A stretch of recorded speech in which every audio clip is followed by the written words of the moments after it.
Hello everyone. Congratulations on tuning in for such a powerful leadership segment. It's an absolute pleasure and honor for us to have someone like Mr. Pranay Gupta, who's the best-selling author when it comes to spirituality and leadership for success. Thank you so much, sir, for joining us today. I'm sure this segment will turn out to be very powerful and helpful for everyone who's watching us today. Thank you so much, Akansh, for that very kind introduction. It's an honor and privilege that today we are discussing the Bhagavad Gita. And it gives me great joy to discuss the Bhagavad Gita because it is Indian civilization's highest expression of truth. It is not just a spiritual text, it is also a text on psychology.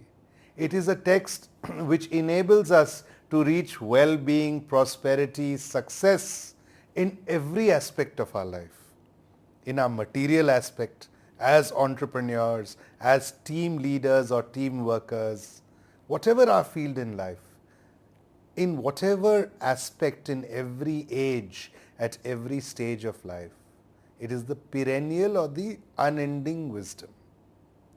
And you know, Akansh, the one thing about the Gita is that it distills the entire Indian knowledge. It is a mystic song, a Gita, but remember that this mystic song is not just for Arjun. Krishna is singing this mystic song for each one of us in our hearts. Arjun is not only that warrior on the battlefield, Akansh. You are an Arjun. Each person watching this is an Arjun. And the message is for you. It is for each being individually. From age to age, different Arjuns are born, but the eternal remains the same. And you know, Akansh, in today's world, we are going through so many crises. There's disruption in everything. Environmentally, things are difficult. The business situation, work situation. You've seen with the onset of COVID how much uncertainty has been created throughout the world. We need answers, my friend. Where are the answers going to come from? Psychology gives us some answers. Science gives us some answers. But the Bhagavad Gita condenses cosmic and human knowledge in entirety in one. So with that spirit, let us proceed into the depths of the Gita itself. And you know the beautiful part about the Gita says that happiness, every human being, Akanksha, is searching for happiness. Whether you are an entrepreneur who wants to create a company, you're creating happiness for yourself, material prosperity, for your team, but you're creating happiness for your customers, right? If you're a politician, the idea is that no position or power can ultimately create happiness. It is the way you do your work. And you know, Krishna is pointing that you don't need anything from happiness but to function from your swadharma, your self-nature. So I think, you know, in today's segment, it's very important to discuss this because we can keep discussing many things, but the primary thing is it all begins by being established in your own dharma, your swadharma. Then all your dharma in the world will take care of itself, Akansh. Okay? So let us go on this journey and explore. So first question that has been disturbing me a lot since the time I've read the Bhagavad Gita is, why did Krishna choose Arjun? Why not Karna, who was an equally skilled warrior? Why not Yudhishthir, who was in fact supposed to be the next king? Or why not Duryodhan, that maybe after listening to Krishna, he could have given a second thought on the war? Other than these three, why did Lord Krishna choose Arjun only? Akanksha, your question is a very interesting one and it's a very crucial one. Why Arjun? Logically speaking, if you think about it wisdom-wise, Yudhishthir was Dharamraj. Yudhishthir was the paragon of virtue. He would have maybe understood these cosmic spiritual concepts better. He was very learned. But Yudhishthir was not chosen. Karn Karna in fact was the eldest Pandav if you think about it. Actually had Karna fought for the Pandavas, he would have become the king, right? Yudhishthir would have easily accepted him. In fact, afterwards, when Karna died, they all felt very sorrowful. Yudhishthir cried also. And he told Kunti that, Mother, you should have told me. I would have given him the crown. Not Karna. Duryodhan. Now see, with Duryodhan it's obvious, Akanksh, because Duryodhan is at the far end of avidya, ignorance. You see, he's so deep in avidya, you must have seen talking to some people, you can tell them good things also, but they don't change. You know, Gautam Buddha used to say that there are three kinds of people, Akanksh. First kind of person is like that horse which doesn't move unless you whip the horse. Okay? You have to whip the horse. Second horse you're riding and you don't need to whip it, but just the sound of the whip and the horse knows and it moves. The third kind of person is the kind of person who is like that horse which doesn't even need the sound of the whip. The horse is so intelligent that it knows where to go, what to do. So Duryodhan is the first kind of horse, right? Nothing is going to change because he had the choice even to choose Krishna, but instead he chose Krishna's army. So he's blind, spiritually blind, completely. Yudhishthir is very wise, but then Yudhishthir is not you and me, right? So Arjun is the obvious choice because Arjun in a way represents all of humankind. But at the same time, Arjun is very clear-hearted. And that's what Arjun means actually. So Karna has a lot of psychological baggage. He feels neglected, he feels left out, he has a complex, though he's a great warrior of course. Great person. But Arjun is a person who never acts out of personal vengeance, personal vendetta. Unfortunately, Karna also had some things, which he held against the Pandavas. Yes, injustice was done, but he carried it in his heart. He felt hurt. And Yudhishthir, of course, is someone who has had conversations with different rishis. We have seen the spiritual part of him. So we would not have been able to relate that much. But Arjun has a clear heart, and Arjun also has the capability of going into deep depression. You see, a man of supreme wisdom does not go into depression easily. But it is because Arjun goes into that depression and he goes into this state of despair, hopelessness, like we all do, correct? So which means we can relate to him. That is why Arjun is chosen. Now, of course, there are other reasons. Arjun is a great friend of Krishna. They are related through marriage also. But the whole fact is that this eternal dialogue between the divine, the Paramatma and the Atma is represented by these two. Now there are other Gitas like the Ashtavakra Gita. So the sage Ashtavakra is talking about Advait Vedant to Raja Janak, the great wise person who even Krishna praises in the Bhagavad Gita. But it's not suitable because we are not on the level of Janak. It's easier for us. And in a way, Arjun is really, even if I give you an example of an entrepreneur, okay, a person starting his journey upon the battlefield of the business world, okay, you can go into a deep state of helplessness. You're this guy and you have so many questions. You don't know what's happening. You don't know how to face the odds before you. You have a lot of spiritual, material questions in your mind. So Arjun is that person who has all the capability, but at the same time loses spirit. So how to spiritualize Arjun and awaken him from that slumber is Krishna's aim. Great, sir. So now it's pretty fair to understand why Arjun was chosen. But why do you think that the battlefield was chosen to prescribe the knowledge of Gita? Why not in the court? Why not somewhere else when they were in their exile? But why only battlefield? Your question again is very interesting because the Bhagavad Gita is unique. It is on the field of battle. But Akansh, isn't the whole of life a field of battle? See the significance of it. You see, the beauty of the Gita is that it's telling us about spirituality in the practical world.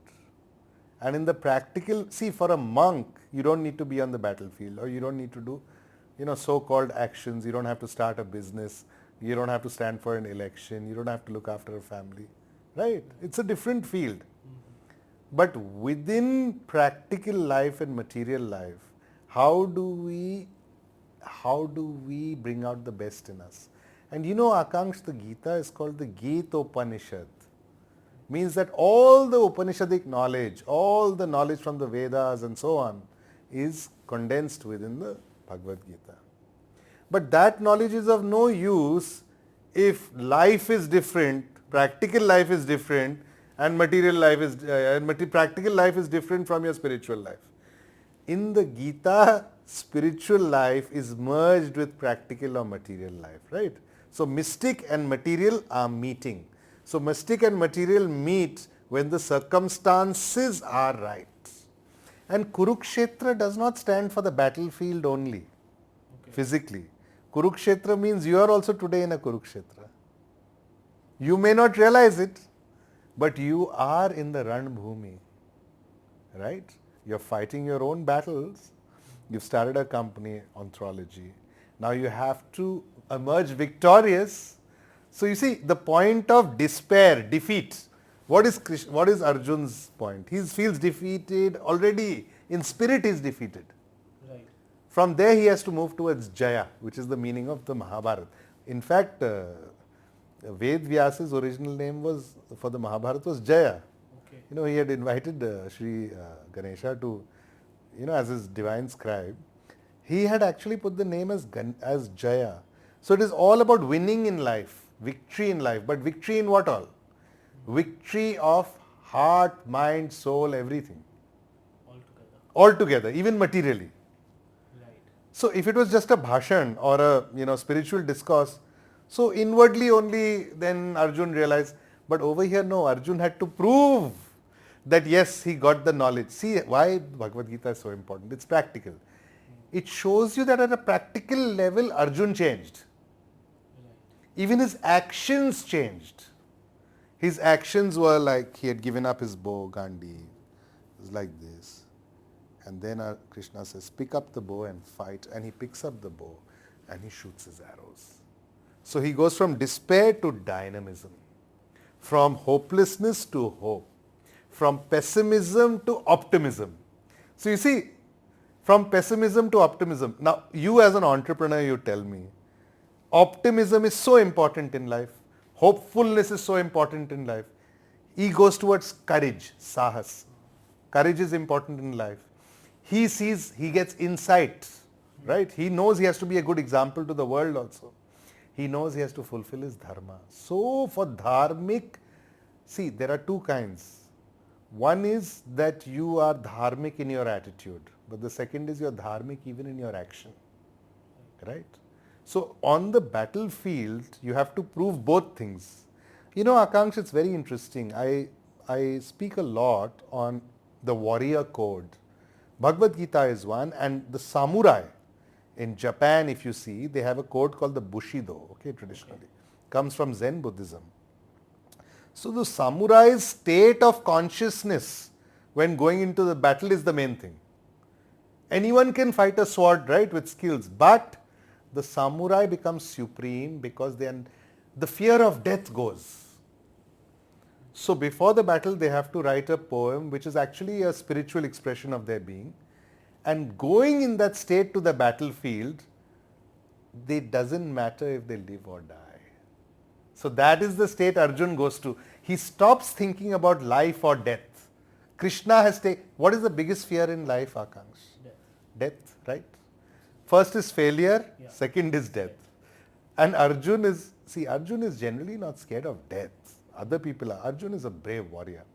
But he feels he has failed in some way, right? He doesn't want to fight from good intentions, not out of cowardice. He's not a coward. But he has to prove that otherwise Arjun would have just been a wasted talent. So Arjun, again, for your first question, he's a supremely talented person. Now somebody is very talented at technology, for example. Somebody is very talented at art. Somebody is very talented at music. But if the person falls into despair, what will come out of that self-potential? So you see, it's a catalyzation of the self-potential. And self-potential only comes when tough times are faced, my friend. What is the test of true self-potential realization? When things are good, Fighting things the are good. odds. Yeah, fighting the odds. If you're fighting the odds, then you're getting the best out of yourself. Correct.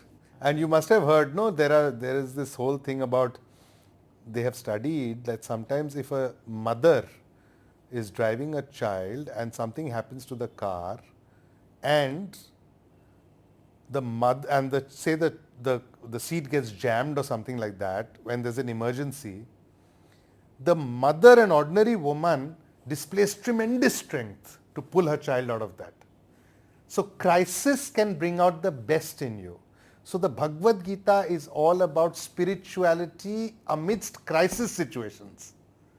And the crisis is always in practical life, right? So that is the whole crux of it. So talking about the concepts of the Bhagavad Gita, I think one of the most widespread concept and one of the concept that needs to be accepted across is Karma Yoga. So to give a gist of it, it's just like you keep doing your deeds and don't worry about the end result. However, in today's world, leaders and entrepreneurs, they've set their goals. They want to get there. So how can the perfect balance be found where they can aim for their goal but not worry about the end result as well? Akansh, you've said something very interesting. What is Karma Yoga in essence is very important for us to understand. You see, you've talked about not being concerned about the results. I understand it's a little confusing. But let us go to the roots of Karma Yoga. Krishna is saying that you are entitled to your action but not to the fruit of your action. First, let's understand this. You are entitled to the action alone. In the sense that, see, you've been given a body, you've been given a mind. That you can utilize the way you want, my friend. But you can't determine your moment of death, correct? Nobody can, no matter whether anybody is anyone. You cannot What Krishna is saying, that everything in the world, in the universe is not in your control, my friend. And you are under the illusion that it is under your control. You see, and you see the liberating thing, how it changes, how Krishna's magic pill changes Arjun's mind.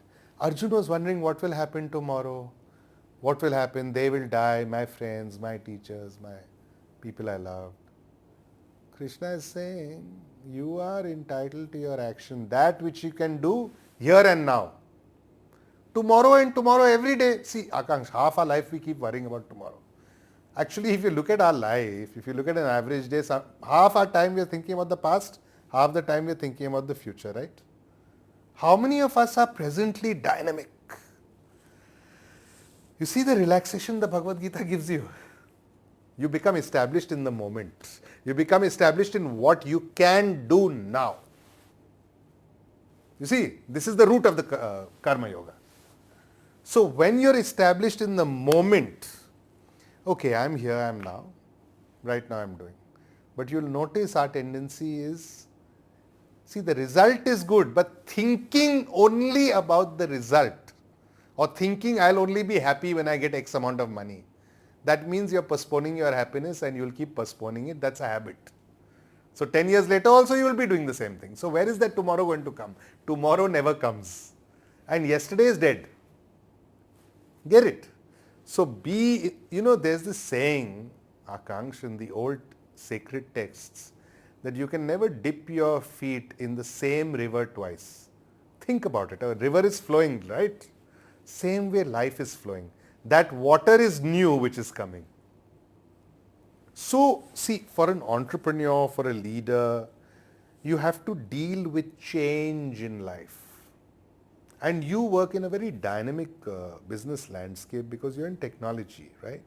And you're in communication, technology, and so on. Now, every day there are changes in your field. So, your mind to be adaptable and flexible has to be able to be established right now. Yesterday's idea is gone. And tomorrow what you're thinking will happen may not happen, my friend. So you're working towards a desired goal. Obviously, Arjun is working towards a desired goal of victory for the Pandavas because they are fighting for justice. See, the goal is good. First place, Duryodhan's goal is not good. Arjun knows his goal is good. The Pandavas' goal is good because through their victory, people will be served. A good ruler like Yudhishthir will come in instead of a bad ruler like Duryodhan. So the cause is good. So the cause should be good. That's the end result. But just thinking about the end result will not make it happen. No. Overthinking about it is the problem. And sometimes we overthink, and Arjun by overthinking has gone into a shell. You've noticed, Akanksh, in moments when you're feeling really good, you feel like thought disappears. You remain, just being remains. You feel fresh, relaxed. And you feel more intelligent and clear in your mind. So Arjun is being made clear. Like the sky with clouds, the clouds are parting. And he's seeing, you see, Krishna is represented as blue, dark blue in color. It's like the color of the sky, the clarity of life. That kind of clarity we need to move towards. Sir, so there is no harm in setting a goal, but worrying about getting there is the wrong part, right? Because obviously when someone is starting an enterprise or someone is in a leadership role, the company expects something out of them. So how can one match the expectation and at the same time not worry about getting there? Again, Akanksh, your question is a very practical one. But what Sri Krishna is teaching Arjun is exactly what you are saying. There's no need to get so worried about outcomes. Yes, you set a very high goal for yourself. Absolutely.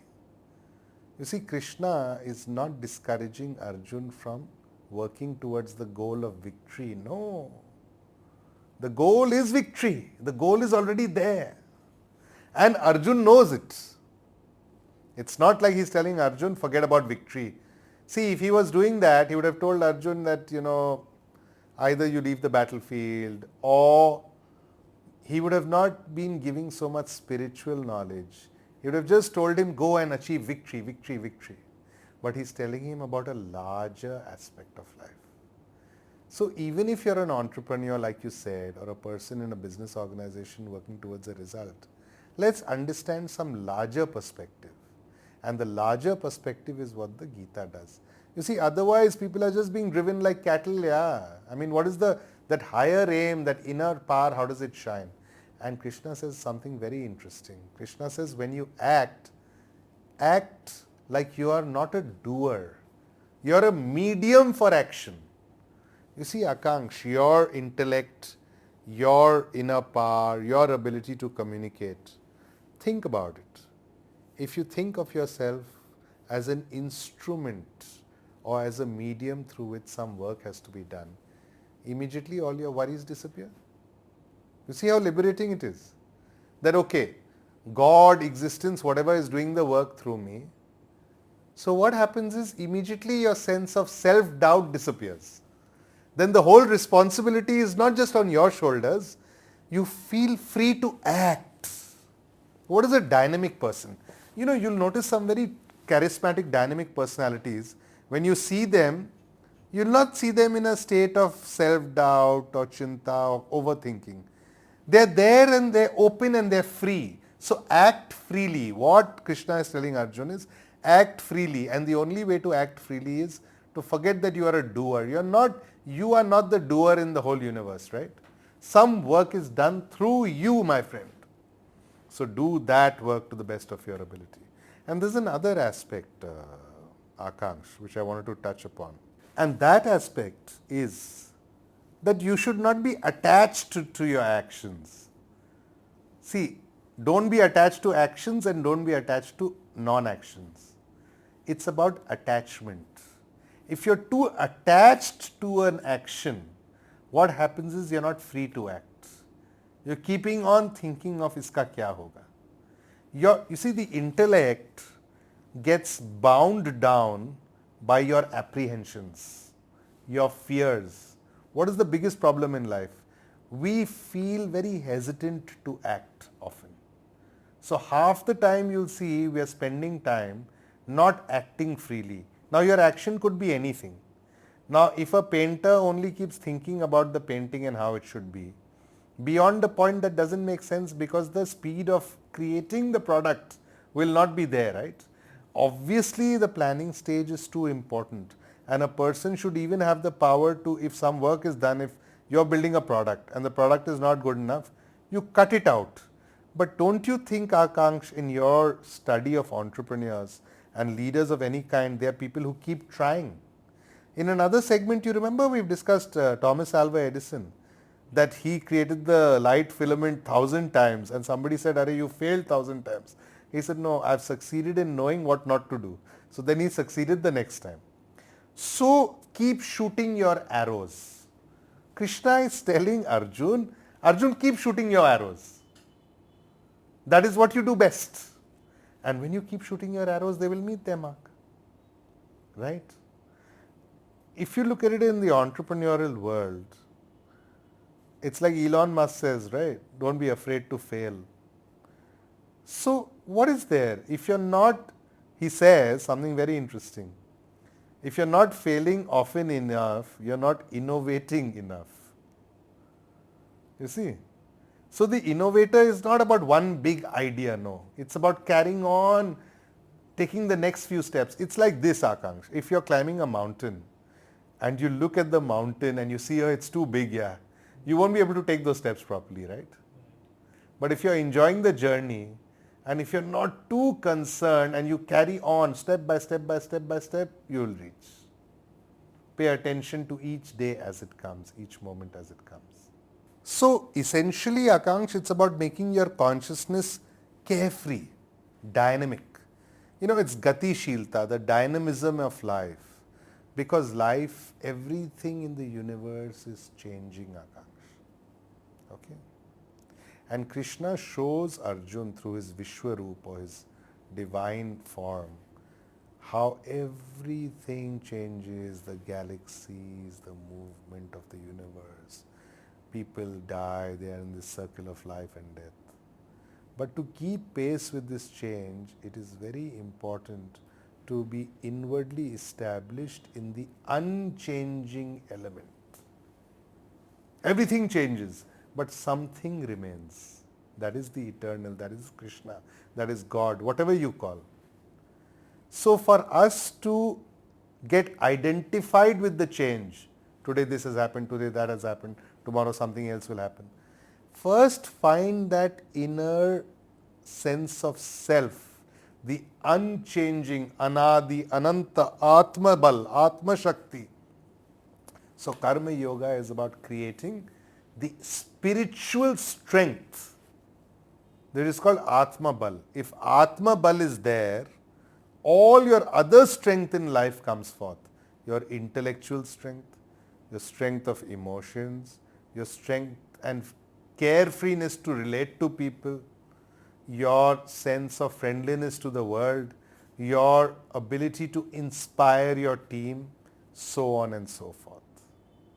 Sir, I had another question. I'll just refer to the Gita for that. So here it says that those who are free from anger and all material desires, who are self-realized, self-disciplined, and constantly endeavoring for perfection, are assured of liberation in the Supreme in the very near future. So I wanted to understand, what do you mean by perfection and how to attain perfection? Akanksh, your question is an eternal one. Seekers have been asking this question for millennia. It's a very important one. What is the state of perfection? You know, the closest state to perfection is the yogic state, the state of yoga. Like I had mentioned, Krishna is called Yogeshwara. It's all about being in a yogic state. See, nothing in the world can be perfect, right? Perfection is something which we attain through the yogic state, because there's something very interesting in Hinduism. The words for liberation, you said self-realization, liberation. Their words are mukti, moksha, means freedom. It's not about heaven or hell. Mukti, moksha, being free of all bondages, right? Being free of all bondages is the closest thing to perfection. So what is Arjun? What is happening in Arjun? He's getting free from the bondages of doubt, from despair. Krishna is saying, cut your doubt with the sword of wisdom. Nothing can affect you. Na hanyate hanyamane sharire. Your soul is unaffected by water. It cannot be cut by a sword. What is there to worry about? See, the moment, Akansh, you get rid of this doubt and you come into a state of yogic harmony. Yoga means oneness. Yoga means inward harmony. Mind, body, spirit harmony. Oneness. Sometimes, Akansh, don't you feel that you're acting and your whole being is acting as one? You might be some activity which you love, for example. Say you're talking to your team members and you're trying to inspire them. Don't you feel that your totality of energy comes together? So you'll notice when the totality of your energy comes together and you work like a laser beam, you automatically feel happy. You automatically feel, so that in that moment you're a karma yogi. You see, people have a misconception. People think, yaar, ye karma yogi hai, ye dhyan yogi hai. Nahin. In different parts of your life, you do different yogas. So when you are in your yoga of action, see, when you are in your yog nidra or sleeping, for example, there also you can have you can be sleeping in a yogic state or a non-yogic state. Correct? So yoga is not something you do. Yoga in Krishna's sense is a state of being, my friend. Your state of being needs to be correct. So if you're sleeping, you'll have two guys sleeping in the same way, but they're sleeping two different kind of sleep. One person is disturbed, troubled by everything, thinking it's real. And the other person is in yog nidra, sleeping with a sense of oneness, surrender, samarpan. You see, samarpan is very important in the Gita. We think we can control everything. Then when we fail, then we feel disappointed. Surrender, samarpan means the fruits I've already laid at the feet of existence, at the feet of God. So even if you fail, you are perfectly in tune. So you can be perfectly in tune, perfectly in harmony. It's like an orchestra. You see, you have to tune yourself, right? A piece of music begins, a piece of music ends. But it's the tuning that's required, right? So perfection means you are a perfect conductor. Perfect conductor. That doesn't mean that everybody in the orchestra will play exactly perfect. In other words, somebody might play a wrong note here and there. But your conducting of your life should be perfect, right? Your intention should be perfect. That comes with ekagrata, feeling of oneness. Mind, body, soul, Lord, I am your instrument. I am in a state of surrender. I will do my best today. You move towards excellence when your idea is moving towards this Advaita yogic state of being. That yes, all my energy I will put into this good cause, into this good goal. And whatever happens doesn't matter. I will do my very, very, very, very best. Then Krishna is saying life and death doesn't matter. He laughs. He says, what will happen? He says, you all are already dead on the battlefield. Nobody can emerge victorious against death. You know, there's a very beautiful Upanishad called the Katha Upanishad between Yama, Yamraj and Nachiketa. It's about death. So eventually nobody can escape death, but we can transcend or go past the fear of death, the anxiety of death. See, two people die, but they die in two different states of consciousness. One person dies, bolte na rote rote chala gaya ya. Person is dejected, sad. The other person, even in the trouble, even in the pain, has Krishna's words on their lip, has the feeling of the Gita on their lips. That is dying like a warrior on the battlefield, my friend. You know, in samurai tradition in Japan, they say it is not how you live, it is how you die.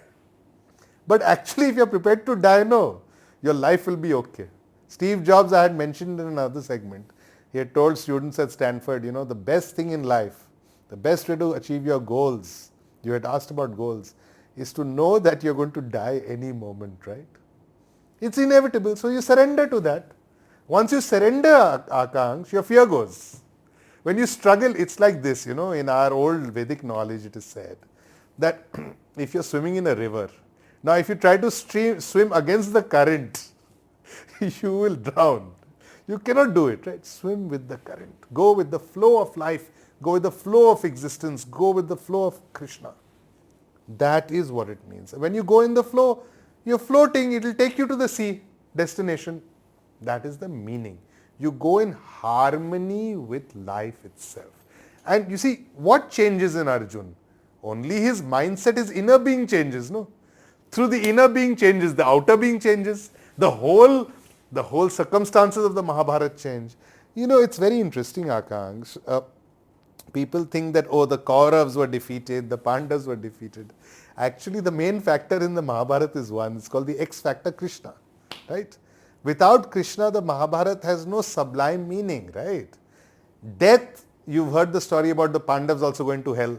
So all that happens, and you know, you'll be surprised. After the Bhagavad Gita, there were two times when Arjun forgot the knowledge also, even after getting it from Krishna. Right? And there were two other Gitas which were told to Arjun, including the Anu Gita. So even the realized people or people who've got truth, they forget.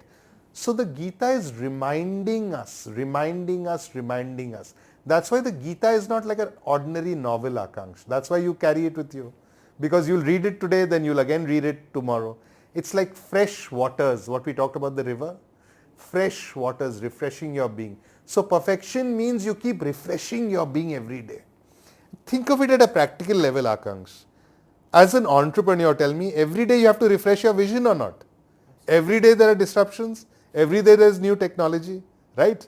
So if you refresh your consciousness, refresh your mind, then you become a truly insightful entrepreneur, an alert entrepreneur. You're able to deal with present day reality. And you're not obsessed about what happened yesterday and what's going to happen tomorrow. Tomorrow is a new day with new realities. That's why I say the Gita, you know, Sri Aurobindo, the mystic, used to call the Gita living scripture. Living scripture means today and tomorrow and for millennia, every day it will be as fresh. So circumstances change, but something remains. That is called eternal truth. And human consciousness. So Arjun's human consciousness those thousands of years ago and your human consciousness is made of the same stuff. You see? And we age, we die. Krishna doesn't age, he doesn't die. That principle of the Gita doesn't die. So Krishna is there, but the Gita itself is a living scripture. And it gives us practical answers about how do we better our mind, body, spirit, way of looking at things, emotional balance, mental balance, dhira, dharya, sthirta, steadiness of mind. And he tells Arjun, be steady. The mind is flickering. Keep a steady mind, everything will be fine. Fine in the sense that nothing is eventually fine because we face illness, we face death, etc. At a material level, nothing is perfect. You asked about perfection, but at a mystical level, you can be perfect. That is the power which the divine has given you. And that is what Krishna is reminding Arjun of.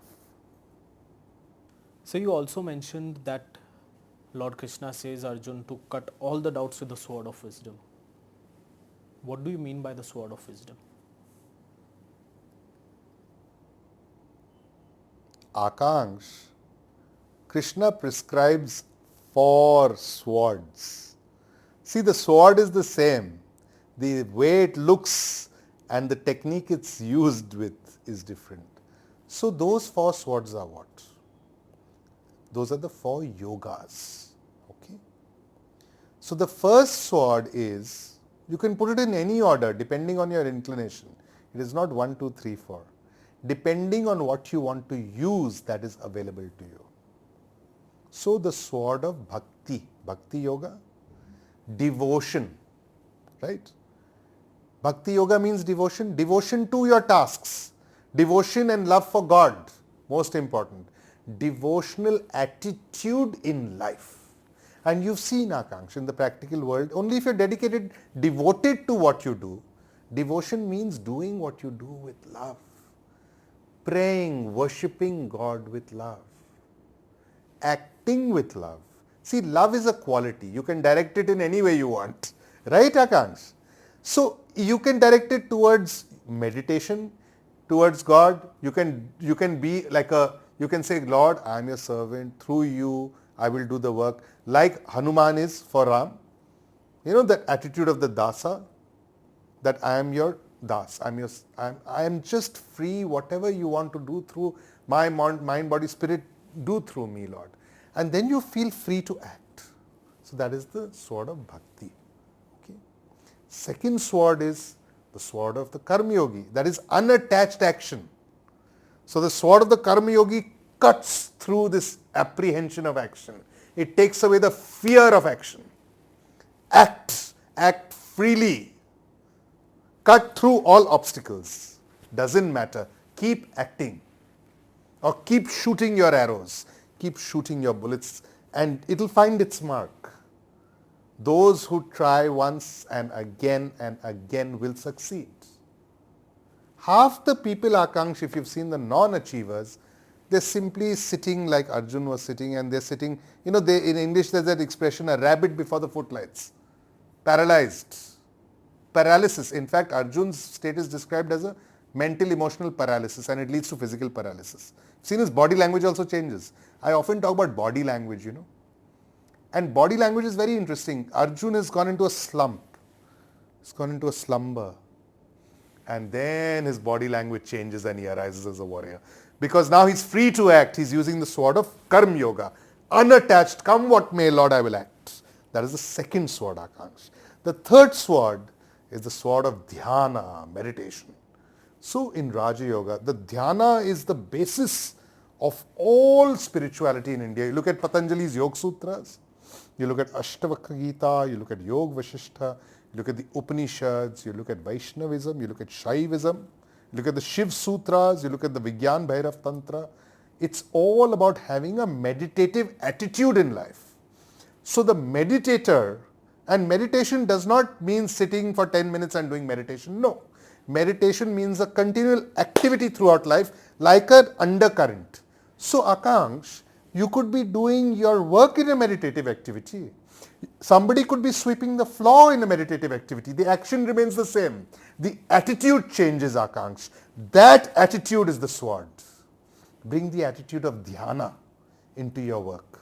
Dhyana means the attitude of awareness, attention, non-doubt. Working with freedom, working in a relaxed yet dynamic manner. We talked about flow. Flow in whatever you're doing. And meditation also means putting your mind to higher things, Akansh. Not getting hassled by, अरे यार आज का ये challenge है, tomorrow some crisis is coming up, tomorrow. What happens is the person of meditation or dhyana does not allow all that to affect. So the person of dhyana is always able to act and not react. What are we doing, Akanksha, every day? We are reacting to situations, we get agitated. The person of dhyana is the one who acts out of their own inner light. And we can by and by in this segment also discuss this attitude. Right? And coming to this fourth sword, it is the sword of jnana or true vidya. In fact, para-vidya. Para-vidya means supreme knowledge. And Krishna says, Arjun, in action be actionless, and in actionless be full of action. It's a very interesting thing. In the midst of action, stuff is happening, but somewhere within you, you're detached. And in the midst of actionlessness, when nothing is happening, even there your consciousness is alive. So that is a sword which is your sword of right way of perception. Jnana Yoga means the right way of perceiving things. And the right way of perceiving things is not to get too identified with your thoughts. It's called the Sakshi Bhava. Means whatever is happening, action is happening, I'm a witness to it. Non-action is happening, I'm a witness to it. So this idea of internalization is what Paravidya or Jnana Yoga is about. Through that, you come to a perfectly balanced, neutral state within your being. It purifies your energy. Don't you feel that purifying your energy is the most liberating thing in life? We say no in India that Ganga Snan, bathing in the Ganges. So the Bhagavad Gita is a psychological, emotional, spiritual bathing in the Ganges. Means it's like a refresh button which we have, no, on our laptops. So that is what the Gita is. So with the right perception, remaining unattached, having a Sakshi Bhava, we come to that. That is the fourth sword of. So these four swords are very sharp, Akansh. They can cut you, okay? But more important, they cut out all the nonsense that has been keeping us down. You know, Akansh, it's basically like this. What is Krishna asking us to cut? He's asking us to cut from our own self-inflicted problems. So if you're climbing a mountain and you're carrying a very heavy load, how will you reach, Akansh? You have to drop the load. Okay? So you have to cut the bonds yourself. And Krishna is assuring Arjun that I am there with you always. It's just that first you have to decide and listen to that voice. You know, in Indian mythology, it is said that Narayan, of course, Krishna is called the Purna Avatar, right? The complete avatar or incarnation of God and God himself. So he is saying that he dwells deep within us. And there are many stories in Indian mythology, Parashar Rishi and so on. And there's a saying that Narayan dwells within all beings. So these kind of things are telling us that the innate power of Krishna is already within us. The voice is within us. The discourse he's giving Arjun is also just the voice of our own soul. So talking about the state of mind or dhyan that you were talking about, Krishna is also mentioned in the Bhagavad Gita that the mind is your best friend and the mind is also your enemy. What does he exactly mean by that? How can a best friend also be your enemy?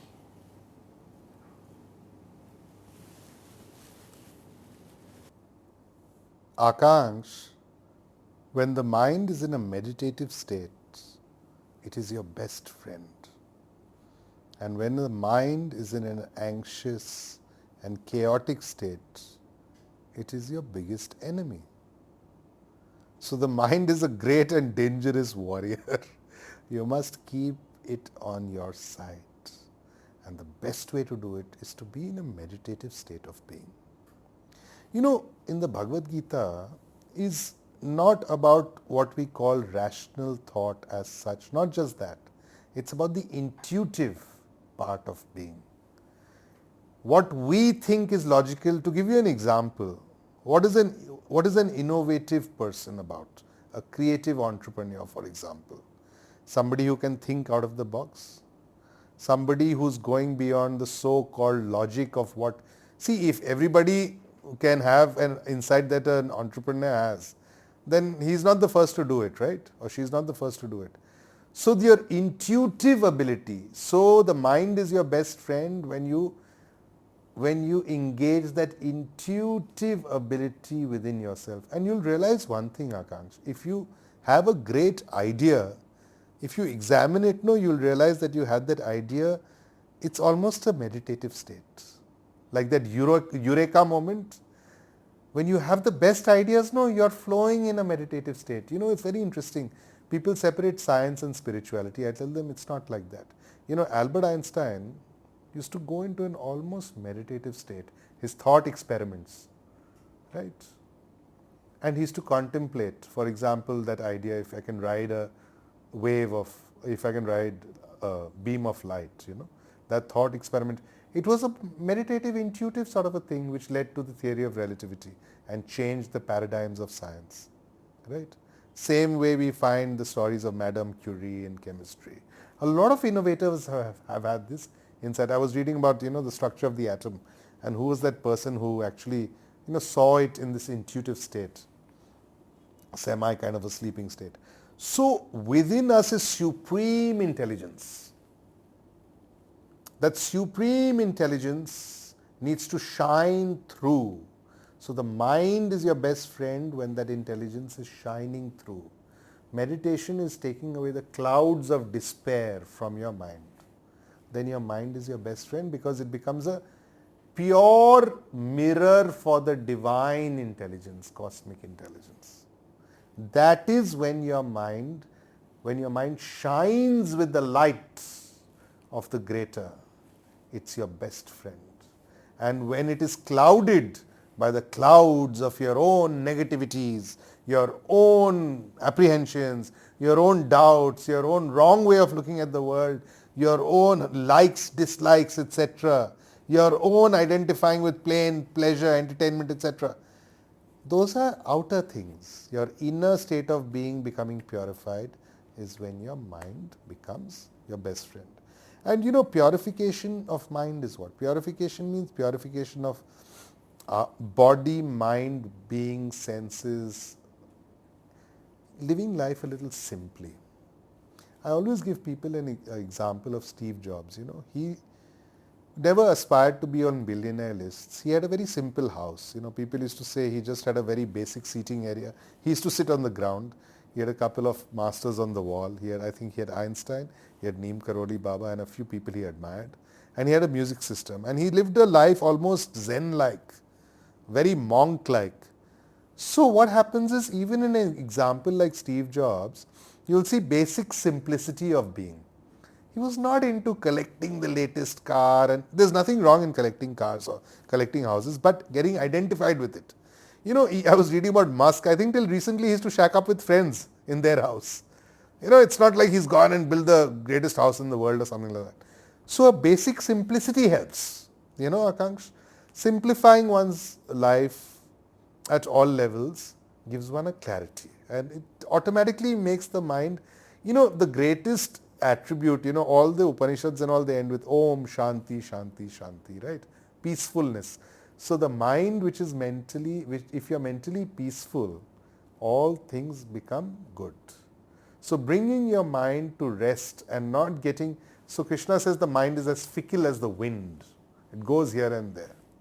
But when the mind is at rest, so the rested mind is when it's your best friend.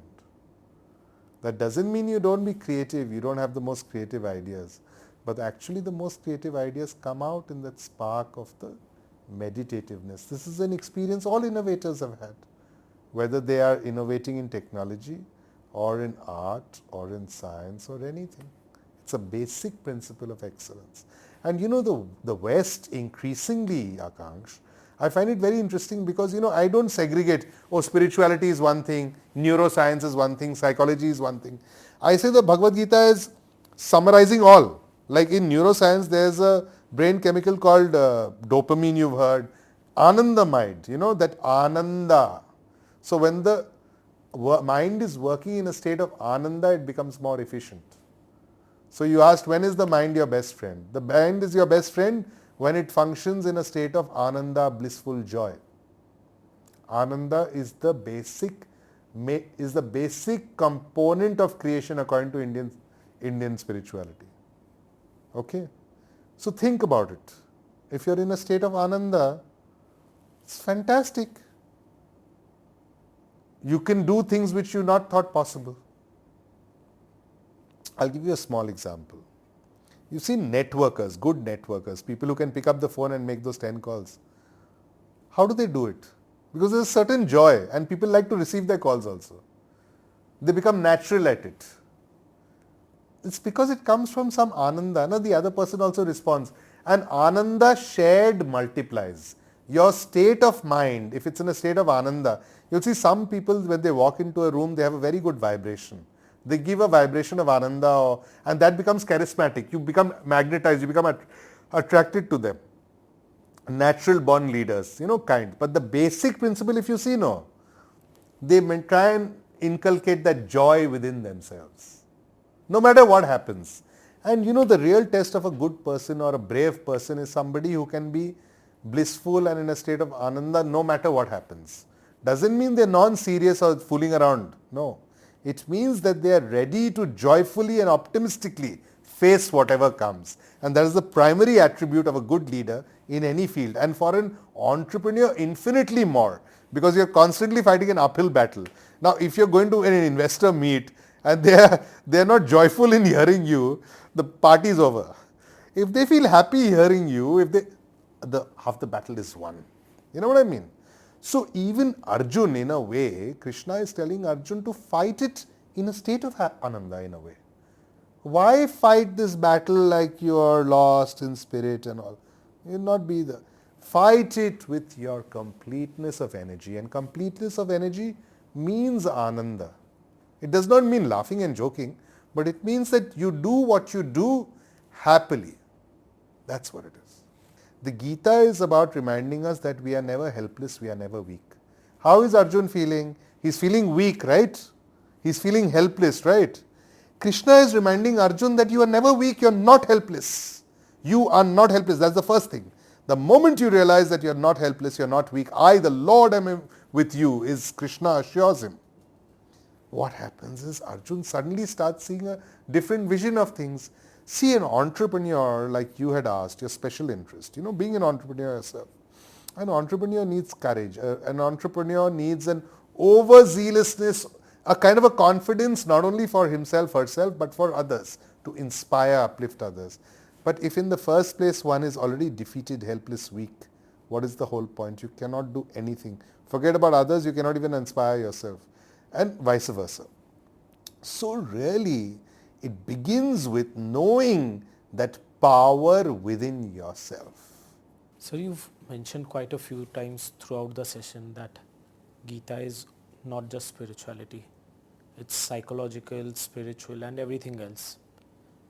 But what is that fine line between spirituality and psychology where our manifestations start coming true?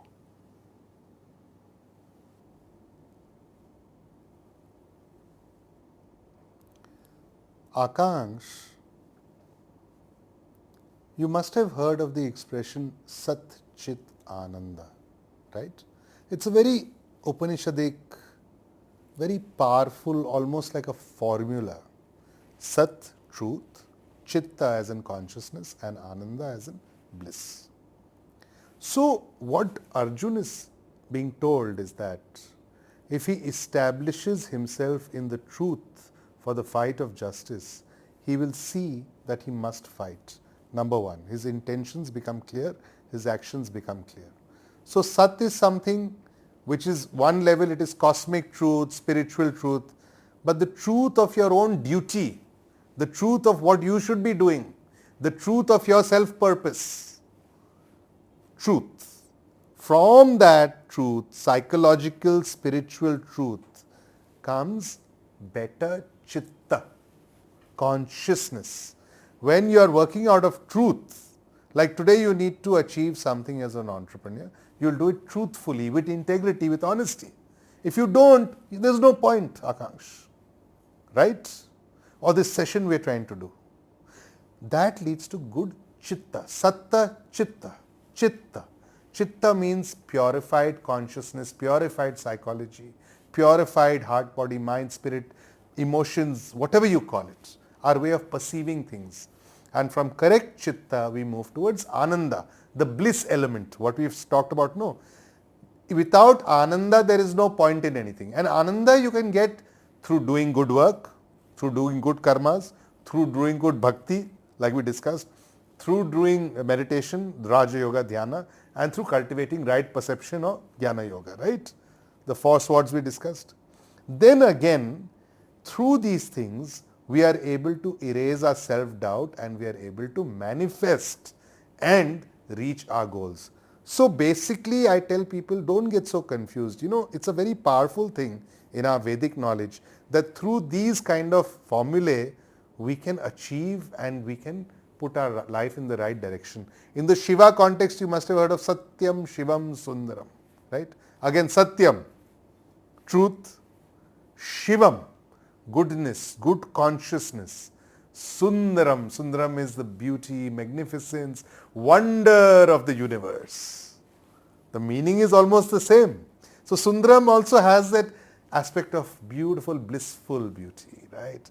This whole universe is so blissful. Krishna's divine form is blissful. So the idea is that it is a way of looking at things. You see, Steve Jobs used to always tell his people that we should create something beautiful. The iPhone, right? So sometimes it's not, beauty means nature is beautiful. The products we should create should be beautiful. It's a underlying Zen Buddhism we had spoken about one of these days, Akash. And we talked about how Apple products were originally, the second coming of Steve Jobs after he was called back, after Apple had failed in between. One of his main values as the leader in Apple was the value of beauty. That is it beautiful, is it functional, etc. So inner beauty is the message of the Gita, inner power is the message of the Gita, but it gets manifested in our outer work also. If our attitude is beautiful, it's full of Sat, Chitta, good Chitta and Ananda, automatically our manifestation and fruition will happen. So are there any other points that you believe leaders and entrepreneurs should know from the Bhagavad Gita, which probably I've missed out on asking you? Akanksh, actually the Gita is something that we could maybe discuss forever, The Gita is like, it's like if you are behind a door and you peep through the keyhole, you can see this vastness, right? The keyhole seems small, but you can peep through it and you can see the vastness outside, right? So the Gita gives us a broader vision. And the first thing is, you said, how can it help us as entrepreneurs, as people in the world who have to do our karmas, etc. The first thing it does is it gets rid of our conditioned thinking. And Akanksha, as a practical virtue for an entrepreneur, like you asked, first thinking is that an innovative or a dynamic entrepreneur, creative entrepreneur, is somebody who can go beyond the conditioned knowledge of what other people think and what he thinks. The dynamic entrepreneur is somebody who can let go of past knowledge, past concepts. That's how breakthroughs have happened. How have the Ubers in the world happened? Because it's disruptive thinking. They've gone past the conditioned way that people have been doing things for long.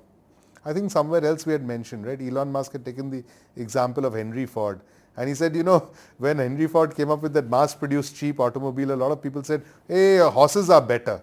But then it doesn't work like that. So what I'm trying to say is, leave all conditioned thoughts behind. That's a very empowering philosophy, because the creative person goes beyond the so-called square thinking, beyond the box, okay? And thinks outside the box. And we were discussing this about how creativity, blissfulness is already our self-nature. We just have to uncover it. When we chop the conditioned knowledge, behind that we find that fresh fount of creativity is flowing. In India, we have this thing about the Saraswati, right? The river Saraswati. It flows underground. It is a metaphor that it is always flowing. The flow of Saraswati, inspired knowledge, inspired innovation, creativity is always flowing, and it takes us to Lakshmi, or material wealth, prosperity, well-being, good values, everything in life. So Akanksha, in the Bhagavad Gita, there are two kinds of conflict. First is the self-conflict. Arjun is fighting a battle but within himself. You see, he has to first emerge victorious in his inner battle. Emerging victorious in his inner battle, he is able to win the outer battle. Most people can't achieve their self-potential because they don't win their inner battle. What Krishna is doing, Krishna is not telling him how to defeat the outer enemy. He's telling him how to defeat the inner enemy. And that inner enemy is that negative feeling. So, Krishna in a way is telling him to remind himself to cut out that negative feeling. Leave all that. From today I will not be negative anymore. Right? That itself is so empowering, it's so freeing, it's so beautiful. It's a very powerful teaching of the Gita. It takes us to all possibilities. If we get caught up in a rut, you see, how does the caterpillar become a butterfly? Life is about chrysalis, it is about change. It is about moving to that higher form, right? That is what evolution is. We talk about physical evolution of mankind, no, psychological evolution. And Akansh, the Gita is so old, but it's actually a process of evolution. There are very few things in human civilization which talk about complete evolution of being. So the Gita is talking about an evolution of a different level, okay? Helping us evolve. From the caterpillar comes the butterfly. No, nothing is ready-made in life, my friend. Even the seed has to struggle to germinate. Nature helps. Nature is there. Nature is giving the soil. But the seed has to make that effort, right? Some spark comes and that germination happens, and then the plant struggles and it grows and it becomes this tree, right? But Krishna is giving us the deep roots. He's giving us, Gita is what? Gita is like water on the soil. Now it's up to the plant to use that and to flourish and to grow higher. And it's very interesting. I always give the example, the deeper the roots, the taller the tree. So the roots of your being is what the Gita is addressing. And the roots of our being are again our level of Sat Chit Ananda. Those are the roots of our being. If you are established in Sat, the root of Sat, the root of good Chitta and the root of Ananda, your tree will be magnificent. You will reach higher and higher. And not only that, the tree will bear fruit and flowers both. And fruit and flowers means other people will also benefit, right? From fruit, a fruit-bearing tree. That is what being a value creator and a leader or a good entrepreneur truly means. Creating wealth for others, well-being for others, happiness for others, isn't it? Isn't that the secret of true success in today's networked world? It's very interesting, Akansh, when we are feeling low, our bodily and our whole complexion and everything becomes, depressed. And when we feel that power, we perceive it. So it's telling us that we are to achieve things without being anxious about achievement. Achieve things, but don't be anxious about the achievement. Go into the details, yes. Because he's not telling Arjun, but he's not instructing Arjun on archery, right? Arjun knows archery, but the problem is he's forgotten himself. So, it's kind of creating this vibe within you. That vibe is syncing with that universal vibe, the best qualities which we can absorb. And I tell people, it's in our hands. It's up to us. Think about it. It's like auto-suggestion. If I tell myself that my hands are feeling strong, you'll suddenly find an energy coming to you. So half the time it's about correcting our belief system. We don't all have to have the same mode of worship or the same way of approaching the Gita, because that is the very idea. The Gita can be approached depending on us, which yoga we want to implement in life. And at different stages of our life, we are a mix of yogas. Even in the midst of Karma Yoga, you should have Bhakti Yoga. It's not like, oh, I'm a Karma Yogi, I'm a Bhakti Yogi. No. It can be merged. In the midst of that, there's meditativeness or dhyana, for example. In the midst of that, there is Paravidya, the Jnana Yoga, etc. So life is a combination of many factors. Work with an unconditioned, free mind. Free your energy. Free your mind, Akansh. That is the central thing, I think, freeing the mind. Think about it. See, if the mind is a very strange thing. If we work with the wrong ideas, everything goes wrong in life. And the biggest problems in life and the biggest blessings also are ideas. And an idea is something which once it enters your mind, you can't take it out. If somebody's got some idea and fixated with something, so Krishna is removing the wrong ideas of Arjun. What are the wrong ideas of Arjun? that he is weak, he is helpless, number one. That he is the ultimate doer of things, number two. That he is going to be determining everything, number three. And that he has to be dejected. Krishna is dispelling that. First of all, he's saying you are not weak and powerless. You are a supreme warrior. He calls him Dhananjaya, the winner of wealth. He uplifts him. It's literally uplifting him. In the Ramayana we hear of Hanuman also becoming doubtful of himself.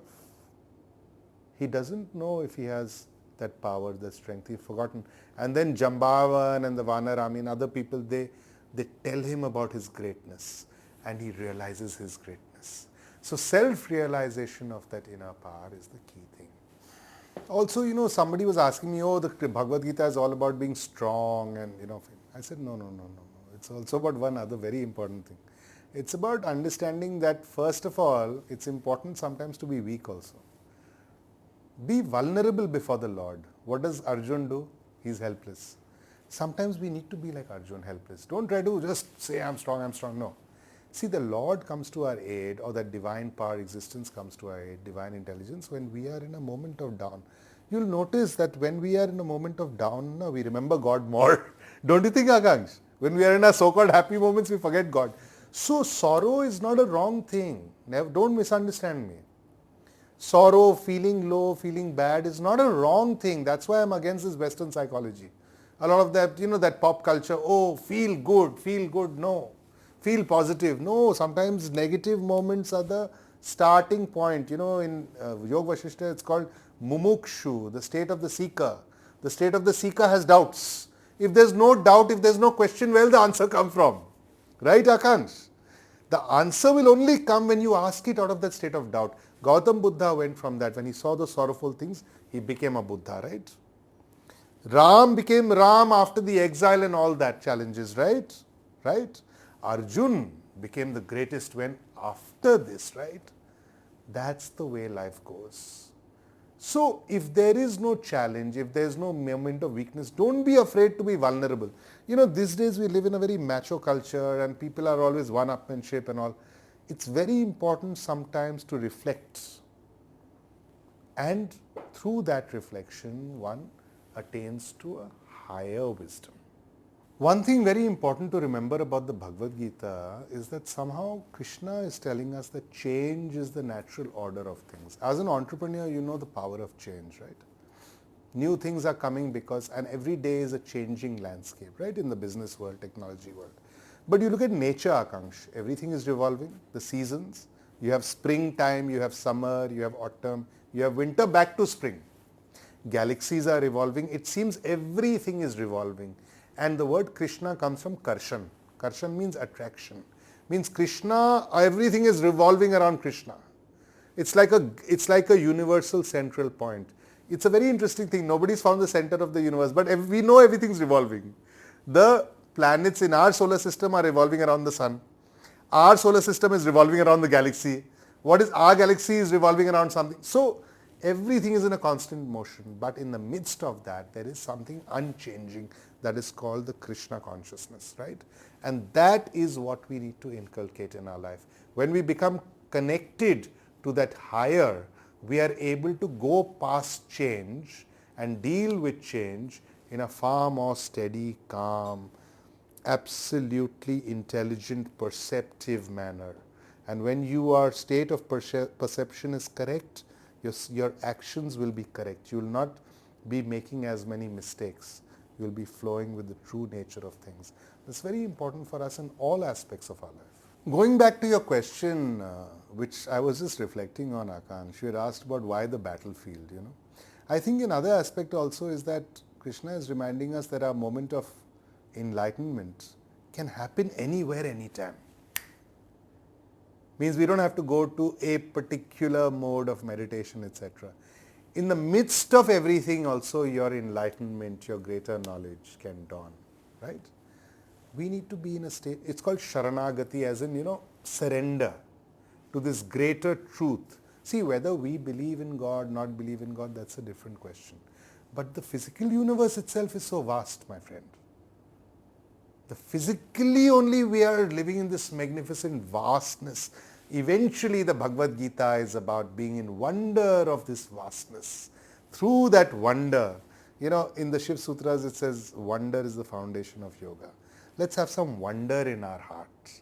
When we have that wonder in our heart, new things, freshness of vision comes into our life. And any human pursuit, new entrepreneurial venture, new piece of music, new piece of art, eventually they have to be born out of this state of wonder, what we call moving from sat, truth, integrity, honesty of purpose, etc., to consciousness, chitta, good consciousness, good state of mind, good state of emotions, good attitude of looking at life, good mental and spiritual makeup. And then we automatically attain that highest principle called Ananda, bliss, joy, also peace, Shanti. Om Shanti, Shanti, Shanti.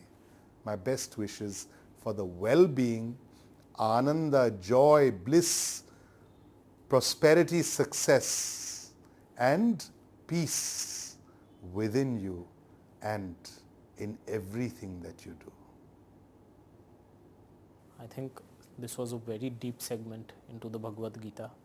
And the best part about depth is the deeper we go, the more we can learn and relate to it.